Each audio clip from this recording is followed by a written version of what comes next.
Welcome to the Lending Forward podcast, brought to you by Atlantic Bay Mortgage Group. This is your home for real discussions about the mortgage and housing industry. Our hosts are here bringing you firsthand accounts every week from people at the heart of the business. And we're chatting with professionals from all corners of the industry as they help cultivate transparency around the future of the industry we love. Together, we are lending forward all we know to you. Thanks for joining us for today's episode. Let's dive in. Well, hey, everybody. Welcome to another episode of Lending Forward podcast. My name is Eliza Delgado, and I'm happy to join you today with one of my great friends. I've known her for a very long time. Her name is Anthea Chlebek. She's a realtor in Austin, Texas. I'm so glad to have you with us today, Anthea. And I would love for you to introduce yourself. Yeah. Hi, everyone. My name is Anthea Chlebek. And like Eliza said, I live in the beautiful city of Austin, Texas. I am a native Texan, born and raised here, but I'm not a native Austinite. So we moved here back in 2015, and I have been a realtor since March of 2022. And it's been a whirlwind of activity. When I got my license, the interest rates went up.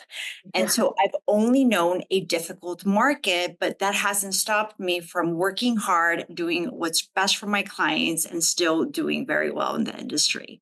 That is awesome. Well, first of all, congratulations on being able to jump in a challenging market, because that sets you up for success when markets change and they're always in a better place.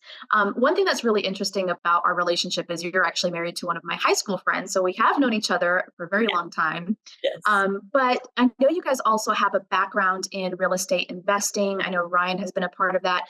Has that been something that helped you, be set up for success when you decided to get your license and decided to go down this road of being an agent? Yeah, absolutely. That's been instrumental in helping my journey and helping my clients make the best decisions possible. So when we moved to Austin, Texas in 2015 to be closer to my parents, we started the real estate investing company in 2016. So my husband, Ryan, started it full time while I still held my corporate job at Expedia. And so over the years, we started closing deals. So primarily we would buy a house, we would fix it up, make it beautiful, employ local workers to, again, beautify the community, and then we would sell it. And so we learned so much in the process. We learned how to close deals. We learned what to look out for. And so during the pandemic, what ended up happening was that they closed the offices down from Expedia Group. And so that freed up all of my time that normally I use for commuting. So we expanded our real estate investing company nationwide. And I started talking to a lot of sellers that were interested in just selling their house to us directly. Most of them were in really tough situations. And so we helped them out. And that gave me the confidence to get my real estate license. And so by the time I got to real estate license school, so many of the terms were already familiar. And I discovered that just because I was newly licensed didn't mean that I wasn't already a seasoned real estate investor, because we've been doing it for years. And so it's been incredible. My husband has been an amazing mentor and supporter in this transition. And what I have found is that so many people now, when they're buying a house, they're really looking to make a fantastic investment. And that is a really big concern, because everybody eventually is going to be selling their property. So that's the number one question that I get. And it's been so valuable to be able to help these clients, telling them, like, look, this is the way the appreciation has been in the past. This is where what the economists are projecting is moving forward, and using a lot of data to help them make the best decision possible. And that has been huge. So people don't have buyer's remorse when they actually get into their house and they know exactly what they're getting into. And then on top of that, with all of my clients, I do annual real estate reviews. So every year, right before property taxes go up here in Texas, they get an analysis of how much their property is worth. That way they know what their investment is worth, their biggest asset for most people, whether or not they should protest their property taxes, because here in the state of Texas, property taxes are high, and whether their insurance needs to be adjusted in the event that the value of their home has appreciated much higher. So all of this has just culminated. And in fact, the last 20 years of being in the workforce has really culminated in really trying to advise my clients to make it the best decision possible, even if it means not buying a house. Like I have told clients, like, I don't think you should buy this house. It's not the best investment for you. It's going to be a headache for you in the long run. Yeah. So, okay, first of all, I love all of that. And I think it's so important that you have that kind of experience on the investment side because you really are a true advisor instead of just, the next deal, which I don't believe that most agents go into it being kind of like just trying to get that next deal. But always experience really helps people feel that Mhm. trust factor because you know what you're talking about. You've been in it for that investment Right. component. A couple of things that I wanted to touch on, just because I do know you personally, and I think this does weigh into one, your competence, your confidence, and the way you approach the business itself. Yes, you came from a corporate background, but you and Ryan also attended West Point. So talk to me about like the discipline that it takes to be a proficient agent in your market that is very competitive. You having that background, how do you apply that background and that experience to kind of the things that you do in your day to day? One, to stay up to date, especially on the data, and the other to kind of stay engaged with your agents. How does that kind of pipeline look for you in terms of how you stay prepared, how you gather information, and how do you support your clients? Yeah. So I think early on, like at West Point and serving in the Army during a time of war, my husband and I both deployed to Iraq for 15 months. And I just realized that there's so much at stake when it comes to people's lives back in the day, where, if you make a miscalculated decision, it could cost somebody's life. So since a very early age, we learned the importance of being responsible of over preparing, just because I like to over prepare for anything that I'm doing, because it matters. Like, everything is important. Like, we take our job so incredibly seriously. And I think one of the things that I got the most out of West Point, not just the discipline, but it's grit. Because life does get hard. No matter where you are, life is not butterflies and sunshines and rainbows, however the saying is. Life can get difficult. And so you got to keep putting one foot at a time and know that the more prepared you are, the easier it's going to be. And one of my favorite mentors, Jim Rohn, I listen to his YouTube videos all the time. He says, don't wish it were easier, wish you were better. And so I've really taken it to heart, where I rather point a thumb at myself and say, how can I improve and how can I rise up to the situation instead of pointing fingers? Yeah. And so fast forward to now, like, I got my license, the market has been very difficult, but we can do very hard things. And so it's over preparing for that listing presentation or for that buyer consult, having the systems and the processes in place so I get extra clear on exactly what my client wants, and advising them, whether it's them buying their homestead or buying an investment property or even flipping a house. I work with investors that decide to buy a house, fix it up, and then sell it, providing them with that advice. And now recently, my husband and I have started development. So we have new construction. So now I'm able to answer those questions of like, hey, what does it take to build a property? So advising them on the A through Z steps of all that it takes to build a new construction. Because for me, I always like leading a life of service. And so before, it was through the military and doing right by others, my soldiers, my colleagues. And now that service has transferred over to real estate, because essentially it is the biggest investment. It is the biggest decision, one of the biggest decisions you are going to make in your life. It's a lot of money. And so that is why I take it so seriously. I know some agents think of like the next deal, and Yeah.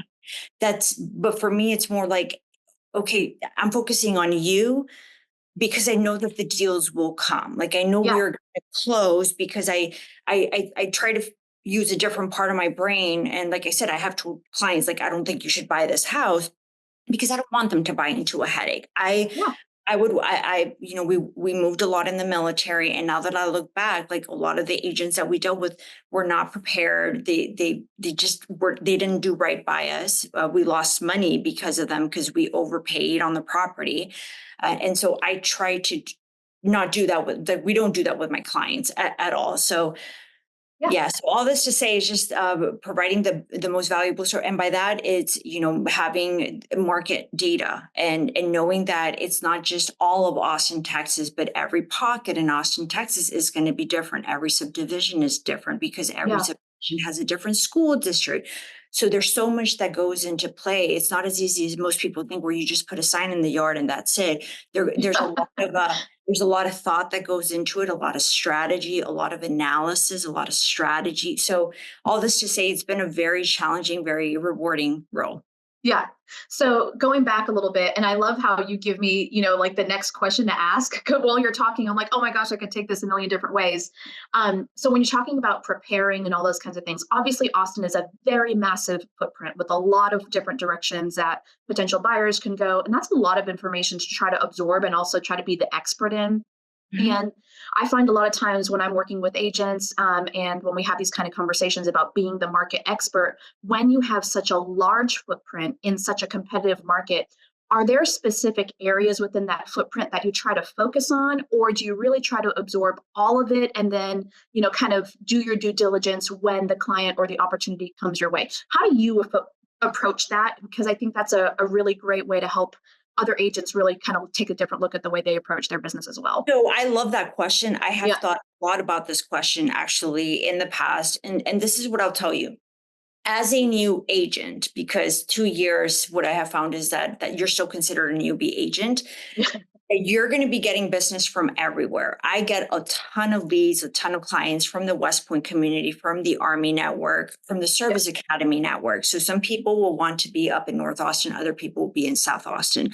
So what I have found that works for me is that I will dive deep on the analysis because there is so much data out there and I know exactly where to look. I have all of these bookmarks that show the Texas real estate, the days on market. And since everything is hyper local, I will look specifically in that segment and I will run analysis from the years on back. And then I provide that data analysis, which is what I used to do anyway at Expedia. Whenever I needed to persuade stakeholders to do something for my global team, I would provide that data. So it's just a practice. I'm now just doing it for real estate. And so that has been very helpful. And so sometimes it's zip code specific, sometimes it's subdivision specific. You get an idea of what is going on. And what I have found is that since I'm doing business everywhere because Army people are moving everywhere, I now have an idea of the overall items. And again, I just dive deep when the situation calls for it. Yeah. And I'm a data geek. It's just something that's second nature at this point, because anytime we invest in a property, we have to dive into the numbers and make sure that things are working for us. So it's already second nature. Over time, however, I think there will be a point maybe by year 10, 15, or 20 that I might have certain niches. But for now, that is not the case. I'm also an active participant in the rowing club. I'm a rower, and there are people that want to live in a different area of town. So, and again, it also depends on the price point. And what I say is everybody gets luxury service regardless of the price point that you have. And so there are pockets where it's a lot easier to buy versus others where, it's people that have already been, that are doing very well financially and potentially as well. Yeah. So talk to me when you're, servicing a very wide swath of client types, from first-time home buyers to that really wealthy kind of client, which, we've seen some of your listings lately. They're phenomenal. So congratulations on those. And also shout out to you for being Rookie of the Year with your Realtor Association, because I think that's an incredible accomplishment for, being in the space that you're in. So kudos to you. Thank you. So one of the big things that's really important is, one, being prepared is like 90% of the battle, as you know. The other part is really the EQ component of helping manage your clients' emotions, their fears, their concerns. In a market like we've been in, really the kind of percentages are flip-flop. So you can be as prepared as you want, but really the emotions are maybe 80 or 90% because people are so fearful, or maybe they just don't feel as prepared as they should be, for, financial transaction the size that we're talking about. So how do you handle those objections, the fears? How do you find yourself navigating those? And do you find, I imagine the answer is yes, data goes a long way to managing those emotions, but then how do you handle like getting past that last 10% hurdle, or that last hurdle for people to make their commitments and go forward with a transaction? Yeah, well, first I will say that when somebody's very emotional, no matter how much data and logic you throw at them, they're not going to meet you there because they're in a heightened emotional state, which makes sense. It's the biggest asset in many people's lives. And so what I have found is I've had a lot of practice over the years, Eliza. I mean, starting in the military, like when we were deployed, it was 15 months in Baghdad and it was brutal. And people were everybody was in such a heightened state of distress and stress. And so I just became I just listen. I let people get it out of their system, and I put everything away. I don't have my phone. I tap people in the shoulder if it's appropriate. And I just get it out of their system, and I tell them that I understand, and I make them feel heard. Yeah. And then I talk about the testimonials that I have in my back pocket. I tell them, look, I have your back. And I think so many people are comforted by the statement that I tell them, I will take care of you the way that I took care of my soldiers when I was in the Army, and the way I took care of my team when I was in corporate. I'm like, but you alone are getting all of my attention. And so it's not just like saying the words, but it's actually doing what I say. When they call, I pick up the phone. Yeah. And it's like when they text, I reply back. I do tell them I go to sleep early, because otherwise I fall asleep easily. But I'm like, look, I will text you if I am awake. And I think that level of responsiveness has been very helpful. I do sometimes have people tell me, well, do you have boundaries? I'm like, well, it's just, you don't understand. Like, this business is my baby. Like, as you know, we don't have children. So the business is my child. And for me, it's such a fulfilling role, because that is how I continue my service to others. And so I think when I tell my clients this, whether it's like a 20-something-year-old second lieutenant to an 80-year-old client, I give them the same speech. And especially for the elderly, just knowing that I'm there at a moment's notice. I have a client right now who does not feel comfortable with computers. And so she does the wet signature. And so I drive up there and we will do the wet signature. And then in the meantime, she will tell me stories, and I just take my time and I'm present with her, because all of that really matters. And she was a referral from another agent. It's, her aunt. Yeah. And so just working through it all, and she needed some help with some work around the house. So I brought my husband, Ryan, and she loved Ryan, as you know. So it's just things like that where I make her, like I include them as part of the family, because my clients become family. Yeah. And that's what makes a client for life, is that white glove service, but also it's genuine care, which really does kind of set you apart. Yeah.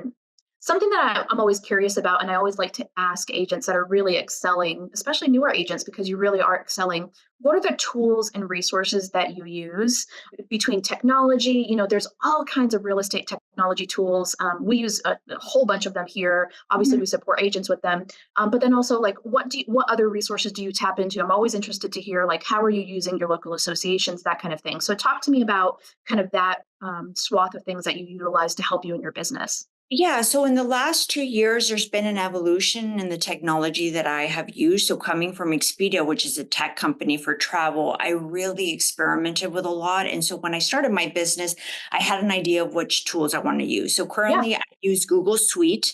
I am a huge fan. I have everything organized, all of my systems, my calendars. My CRM is actually used in the Compass brokerage. And I am so delighted by being a member of Compass. So Compass is number one brokerage in the United States. I feel so fortunate to be in this brokerage. Fantastic firm. They are so good. They provide so many trainings, and they even have a suite for marketing that you can use for social media, for email, for postcards. And then on top of that, Compass acquired our local brokerage, which is Realty Austin. So initially I joined Realty Austin. They are the number one brokerage here in Central Texas in Austin, and then Compass acquired them. So I still am part of the Realty Austin Compass umbrella, where I use the local staff who is very plugged in to the Austin Board of Realtors. And in fact, the last Austin Board of Realtors president is a Realty Austin Compass agent. So I leverage a lot of that technology, but in a nutshell, if you're not in this brokerage, I really do enjoy using Google Suite, because it keeps me organized with Google Meet, with my Google Calendar. And then for my CRM, before this, I did use Salesforce, but now I am in the Compass one. What I will tell you is that the CRM you use is the best one that you can use. And my brokerage sends postcards twice a month to my sphere of influence. And then I also work with a social media gal who helps me with all of my social media content, because it's a little bit overwhelming. And I'd rather use that time servicing my clients rather than thinking about what I'm going to do next. Mm-hmm. So when you talk about an assistant, when did you make the decision to use a person for strictly social media as opposed to like a real estate assistant or another type of assistant? Because I think that's the other thing when you start really producing and you're starting to decide what can I delegate versus what do I keep. How did you make that decision of, hey, I think I'm going to focus on investing my dollars in a real estate or a social media assistant at this point? So I knew that with our generation, Eliza, everybody's Mhm. on their phone and everybody's on social media. And so Yeah. and a lot of our sphere is on LinkedIn because I have Yep. a lot of West Point grads that are not on social media, but they are on LinkedIn. And so I had been trying to do it somewhat unsuccessfully in the years past. And when I joined my current brokerage, they offered a service where you could hire a social media coordinator. Yep. And it was at a fee that I could afford. And if you want to cut this out, you can. I pay $550 a month for my We'll keep social that in. coordinator. Yeah. So I pay her $550 a month. And anybody that's in Realty Austin can hire her or anybody in the social media coordinator team. We meet every other week. And she uploads all the stories. I tell her what I want to post. I give her like the write-up and then she makes it pretty. She puts the Yeah. emojis, the hashtag research. And that has been a game changer. And I can honestly say that that has brought me deals because I know that there are people that we met like at a West Point happy hour that Ryan hit it off with over bourbon and whiskey because it's pretty male dominated. So he will like talk whiskey with all the guys. And then over time, like I send them a LinkedIn request, they will see all of my regular posts and I'm the one that gets the call because Yeah. we built the rapport. We come in as a package. And I've been very grateful to my husband because he brings me so much business because he's So so he's well. technically an unpaid member of the team. Yes. Yes. Yeah. But he's been a fantastic support Of because course. he's been real estate investing full time Oh, since yeah. the very beginning. So his network is huge. People all over the West Point network know about him. And so when we have a private real estate West Point Facebook page, he immediately puts in my name. Like he's just so good at that. And I mean, Yeah. it's a great partnership. We have a great marriage and we kind of figured out like how we're like the businesses are going to evolve over time. And it's really been a team effort. And I think the biggest struggle for me is that with being in the realtor world, you have to really get yourself out there and become real estate famous, which, as you know, we're pretty like discreet and under the radar. But now as a realtor, like it really helps to really expose your brand. And Yeah. that is why I hired the social media coordinator, because I had heard through so many podcasts and YouTube videos, you have to become real estate famous. So I'm like, okay, well, I can spend $550 a month on my social media coordination. And then I have two other ladies that help with my transaction coordination. Mhm. And then there's another lady who's a fantastic writer. She helps put the listings up in the MLS. So she'll write my listing and then I'll review it. I'll make some edits, but I have found that she does a better job than I would have done because Yes. I'm so direct and to the point, and she's flowery in her and it, time and time again, all of my clients, no matter how direct and intense they are, they always have loved the listing. And I focus on meeting local vendors and finding more clients because I have found that after we close on a deal, my clients are always asking me like, oh, would you have vendor recommendation for this? So Yep. try to form those connections so that the level of service continues to stay high after we close. Yeah. So talk to me a little bit about, looking backwards in the last couple of years, since you are technically a new agent, but you've got a couple of years under your belt. What do you wish you knew before you became licensed? Granted, you already had a whole bunch of experience to begin with, but what do you wish you knew? What do you wish you had done differently? And if someone else were joining, real estate now, what would you recommend that they focus on, as a best practice to get started? So I have had this thought before and this reflection. What I wish I would have known is how much money it costs to be a realtor versus a real estate investor. Because as a realtor, I have to pay broker fees. And that was a shock. I have to pay MLS fees and the ABOR MLS. It's expensive. And so I wish I would have known that. Like I did have the foresight of having savings for my first year of being a realtor. I was able to close my first deal at month 4, but I'm glad I did that. But I think a lot of agents don't understand that, like when you become an agent, you don't have medical insurance. and you have to pay to be in the business. So just being prepared and having the savings for that so that your stress level doesn't just go out of whack. Yeah. Yeah. I love that. I think that is so important. And I think that's a lot of things that people don't understand. It's going to be sometimes several months before you see your first transaction. And then you still have to pay all those things out of pocket. And so it's like, and I'm in a market here in Eastern North Carolina where it is very competitive. We have a lot of similar kind of footprint as, Austin in terms of competition, especially in like markets like Raleigh and things like that, very metropolitan, very tech driven because there's a lot of relocation here, a lot of infrastructure development, those kinds of things. How have you stayed on top of kind of relocation data, information like that, the economic industry components, all those pieces that kind of force what, feeds into the housing market and that kind of thing. What kind of pieces are you touching that informs that perspective on what's to come, maybe 12 months, 18 months down the road? What does that look like for you? Yeah. So what I do is I visit Chamber of Commerce events. I read the Austin Business Journal, and I attend Austin Business Journal events where they talk about the industry and where we're headed. And I also attend the Home Builder Association events as well. I have some friends that are builders as well. So they invite me over, and they have economists to talk about the projections moving forward. Yeah. So that's the biggest thing. And then the other thing I take a look at is in Redfin. I don't know if people know this, but in Redfin, there is a link where you can go and you can see where everybody is moving from to your city and where people are leaving your city to. Yeah. Does that make sense? Did I say that right? Yes. Yeah. Yes, you have the arrow, so I can see it like the major metropolitan areas where people are moving to Austin, and then the people that are leaving from where Austin, they're going, they're going. And so that's been very helpful because then I can reach out to agents in those markets and say, hey, like, let's start this relationship so we can become referral partners. I love that strategy in mind. Yeah. So that I can do my research and interview other agents. And that's why I've been so thrilled with the Compass acquisition of Realty Austin, because there are fantastic Compass agents nationwide. And I actually just got invited to this mastermind called The Network at Compass. And I am an Austin agent, and we have phenomenal agents everywhere.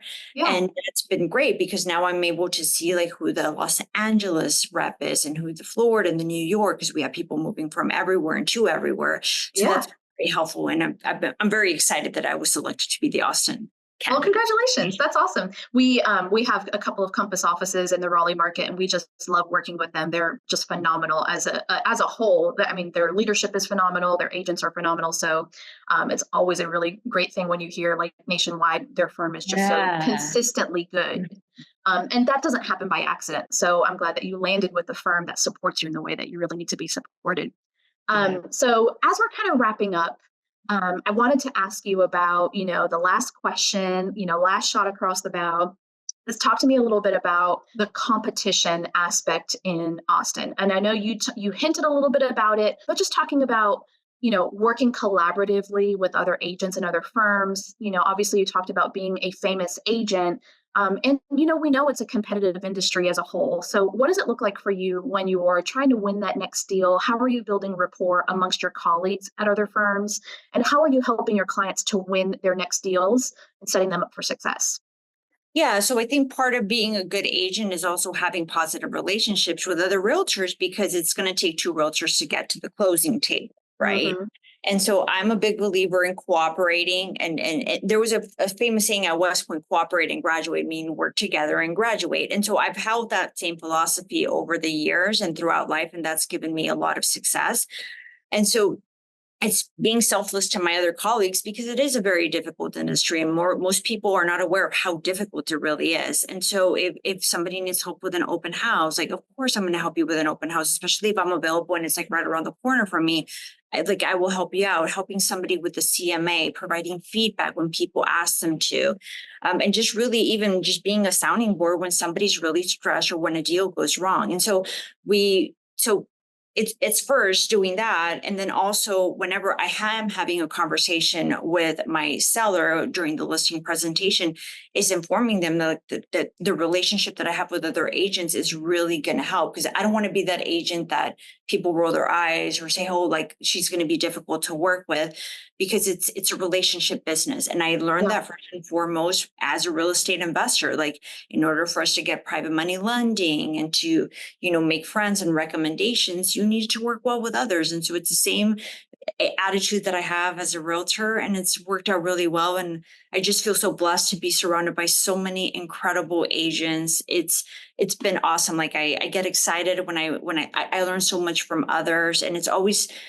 keeping an attitude of humility and gratitude, because you're always learning. There's always somebody out there that is going to have like that extra trip. And what I've noticed this year is that all of the agents that I've worked with, man, they've been so smart. And times where I will send them a thank you card, like, thank you so much for bringing me a buyer. Thank you so much for working so hard for your buyer and bringing this to the closing table, because it really is a team effort. So I'm a big believer in working together to get our clients to the closing table so that everybody's happy. Yeah. And I think the other part that comes through is the fact that you're just genuine. And it's not an act. You're not just pretending to just get the deal done and that kind of thing. And people sense that. And so I think when you're truly genuine, you mean to do well by people and you're well-intentioned, all that stuff translates and helps you really foster even more positive relationships. So it just means that you're a great person. So thanks for being a great person, doing great work in Austin. And I have one last question. The last question is, how are you lending it forward? Oh my God, this is my favorite question. I love it. Yeah. So I think it's so important to give back. And so every time that I have a closing, I tithe. I give a big chunk to a couple of charities that I'm really passionate about. And that would be the Habitat for Humanities. We have like a huge chapter here in Austin, Texas. I give to Foundation Communities, which is low-income housing, and it's beautiful low-income housing. Like, it's so nice. I volunteered, to serve food as well. And then I also give to Underground Railroad and to veteran community. So a chunk of what I get paid goes to local organizations that help people not suffer so much, because life can be tough sometimes. Oh my gosh, I love that so much. And of course, that goes back to your character and how good you are as a person deep down inside. And I'm so grateful to know you. And I'm so grateful that you joined us today on the Lending Forward podcast. Thank you so much for being with us. And I'll look forward to having you back 3 years, 4 years, 5 years down the road and see how things are going for you. But in the meantime, keep doing great work. And thanks again for joining us. Thanks, Eliza, for having me. Thanks again for tuning into today's episode of the Lending Forward podcast. Be sure to subscribe to our channel, follow us on Instagram @LendingForward, on YouTube and LinkedIn. Tune in next week for another new episode, and go lend something forward today. Atlantic Bay Mortgage Group, LLC, NMLS number 72043, NMLSconsumeraccess.org is an equal opportunity lender and employer. Located at 600 Lynn Haven Parkway, Suite 100, Virginia Beach, Virginia 23452.